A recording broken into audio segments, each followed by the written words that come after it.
Harbor Me, Chapter 22. The first time we saw Esteban smile, really smile again, was in December. It was because of poetry. The Thursday the night before, he had gotten a letter from his father, who was still in Florida at the detention center. At least he's still in the country, Esteban said, even though he's far away.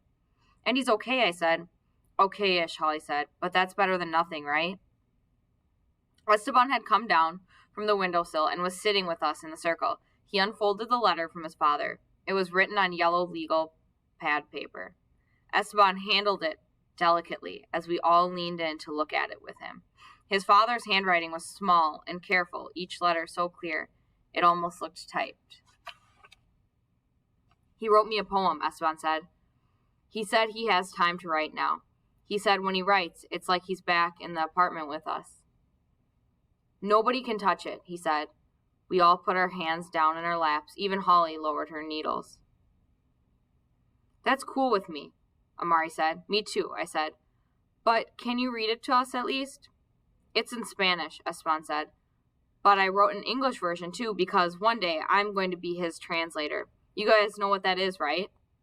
We nodded. But Esteban was so excited, he explained anyway. I'm going to rewrite all his poems in English for him. And we're going to sell books in the Dominican Republic and in America. Then Esteban cleared his throat and read. When they came for me, I lifted my hands to them, let them wrap the cuffs around my wrists. I did not fight, I did not yell. When they pressed me into the van, there were others who spoke our language, a language of sun and ocean and beauty, a language of birds. We leaned across the van toward each other and knew the same people back home. Always remember, when you are with your people, you are home. Esteban finished reading the poem and carefully put it back into his notebook. Carefully put his notebook back into his bag. I kept staring down at my hands, a stone in my throat, like I had choked to death. I saw my father's head again, getting pushed down into the police car. Was he crying when it happened? Did he look toward me? Did he know that everything was gone? I took a breath, then another. Air wasn't coming in fast enough. Haley, I heard Amari say. You okay, Red? I nodded, but kept my head down. It's beautiful, I choked out. He said he's going to write me more poems, Esteban said. He said he'll write them until we're all together again. He's a good poet, Tiago said. He reminds me of the other poet guy, the one Miss Laverne read us. The one who wrote that poem about a blank white page or something. Alarcon? I'm not sure. Holly said, Francisco Alarcon.